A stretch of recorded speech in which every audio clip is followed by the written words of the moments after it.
Hello and welcome to this plan with me for the month of March. Now, as I'm starting with my cover page, I think I have to explain the theme that I'm going for this month a little bit further. Because I did not come up with it, but ChatGPT did. I'm journaling now for a few years, and March has always been a little bit hard for me because we don't have any seasonal themes really going on, and so it's a little bit hard for me to decide what theme I wanted to do. So I actually just asked ChatGPT what could be great theme ideas for this month, and he gave me the idea for celestial spring. And while first I didn't really understand what this was supposed to be, ChatGPT explained it to me, and then I really liked this idea because it's basically about spring slowly starting and also like stars aligning and the whole thing. I mean, celestial spring, so it has to do a lot with stars and moons, and it's just a really nice theme of new beginnings because I know the new year starts in January, but really it feels like starting, I feel like in March when it's slowly getting warmer and you feel more alive, because I don't know about you, but January and February, they hit hard. So for my cover page I went on Pinterest, of course, and I searched up celestial spring, and then what I saw was what was like a common theme for all of the pictures was that it is oftentimes like a very dark night sky and then a lot of flowers and we have stars, etc. But because I didn't want my cover page to be so dark, I took these elements but I did them lighter. I also wanted it to look a little bit like a tarot card, so I have this border with again like a few flowers, and then in the center we have the moon with some clouds, we have flowers on the bottom, and then above the moon we have smoke coming from it, so it looks a little bit more mystical.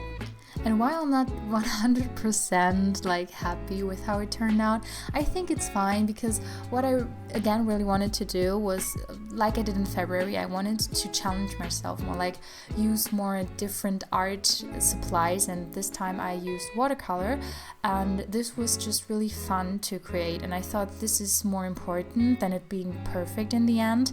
And so yeah, I still had a lot of fun, and you are going to see a lot in this theme that I'm going to use different types of art supplies. Next up we have the cover page, and do you remember how I said that I didn't want everything to be so dark? Yeah, well, for the cover page I just went straight with black. And I think this was actually because I was not really happy with the cover page, and because a lot of these celestial spring things are very dark, I was like, okay, let's try something really dark. And I saw a quote page online and I wanted to recreate it, and it had a black background. So I thought, okay, maybe if I just do like a tiny square so it's not the whole page, it would look better. And I think it actually turned out really nice. I really love this page, but it has a stark contrast to the cover page, so yeah, that's not ideal. So as you can see, I started with this black box, and then I drew on top of the black box these rose shapes. Now, how you can create them is basically you need this petal shape of the rose, and it's basically just a variation of different ovals, and then you have to leave in between of them some space so it creates this look of a rose, and then you can add around it some greenery, and it looks harder than it is, because in the beginning I had like a picture in front of me and later I didn't even use it anymore. So just try and you will see it's really cute. But here you can see the issue that I was facing here, because I was using paint pens, and usually paint pens are very opaque, especially when you want to layer them onto each other. But as you can see, it just didn't really work out. It always was very like dark. It didn't really like come to its full potential. It wasn't like very bright and colorful how I wanted it to be. So I think I wouldn't recommend using these on top of black, so maybe that was my fault. But I had to layer and layer and layer again, and at some point I think it turned out quite alright. But of course, especially with the quote in the middle, it did take a lot of time. Now for the quote itself, I think it's just so cute because it says, sometimes magical beginnings are disguised as painful endings. I think it just pulls together everything perfectly, because of course it's about a new beginning, and also it's reminding us that like the end of last year is the end, and it is maybe for some people painful, but this is a new beginning. Spring is coming, it's still the beginning of a new year, and everything is still possible. So even though this quote page doesn't really match the aesthetic of the cover page, I'm still really happy with how it turned out, and I think it looks really cute. I tried with some washi tape to bring everything together, and you know what, I'm still happy about it. I still think it is cute, and I really will be happy about using it. Now we're getting into the monthly overview of March, and for March I had 2 goals. So one, I wanted my calendar to be at a different spot than I would usually use, just to switch things up and to keep it exciting. And also I wanted to use again like these wax pens, I don't know how you would call them, but I used them in February and I thought it was so much fun using them, and I had them laying around forever, and right now I'm obsessed with them. I don't know why.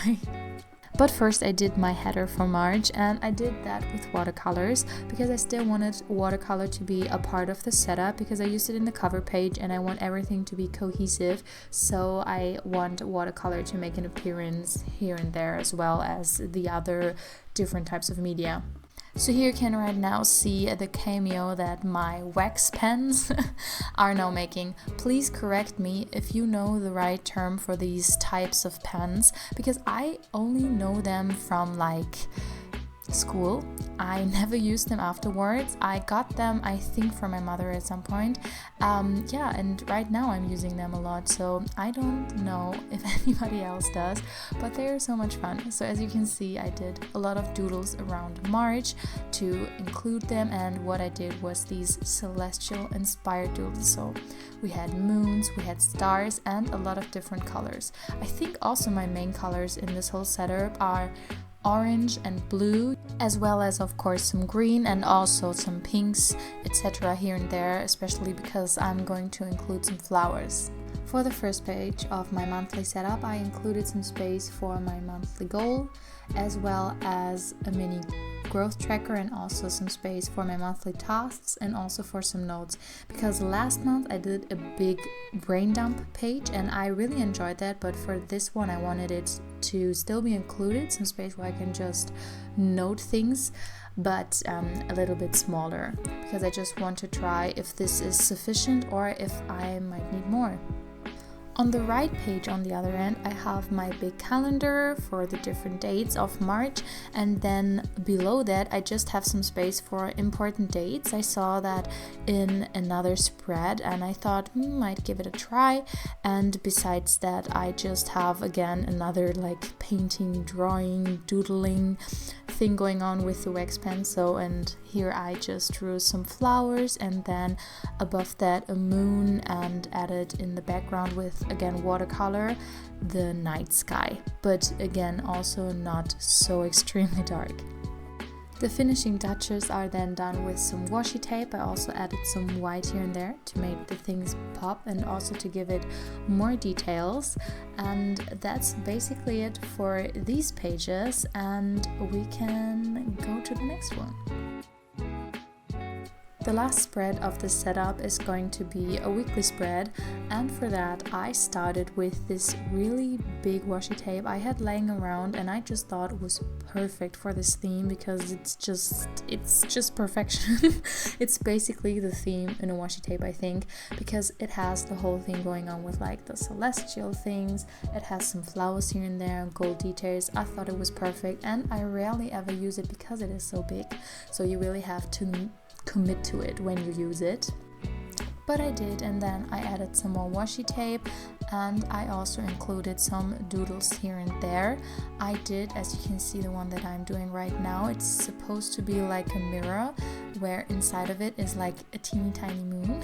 It's really cute, and it's just a doodle. And then I have some space for a mini calendar. As you can see, I already drew that, and the blue lines that you can see is my space for goals. And then my header of March I did in the middle of the page, and below that is going to be where I can plan my days of the week. I honestly struggled a lot with this header because I wanted, as you can see in the beginning, to have it be shaped like a moon and then in the end like a star, but I wanted it to look like one line that is not ending, you know, like line art. Yeah, I think I failed at that miserably. It's not how it was supposed to be, because it doesn't look like a straight line, but I think it's fine. The doodles are distracting enough. So for my doodles, as you can see, I used again my beloved wax pens, and I tried to mimic my doodles that I did in my monthly setup, so it looks more cohesive and that they look all really similar to each other, even though they are not quite the same. Also, these flowers that I'm drawing right now, I tried to use similar colors just so everything looks more cohesive. And this is a tip I can give you: if you choose a similar drawing style and also similar colors or the same colors and just stick with them, everything will just naturally look like it belongs together. Now for the actual planning space of the spread, I chose to go for this weekly spread with one that has a specific name, I know, but I don't remember it. But I know that it is very popular in Asia because it's basically you have like on the top you have the different times of the day, and then you just write in each time slot what you are doing or what you are supposed to be doing, and then on the bottom you have also some space where you can write down the different tasks and then you tick them whenever you did them. In this way, you just have more control over what you're actually doing. You can see when was I not productive, with what did I fill my time, and also where do I have actually time left in my day. So this can really be helpful for a lot of procrastinators out there. So I wanted to do this layout for my weekly. And now we're already at the end of this video. Here we have now my whole setup for March. I really hope you like it.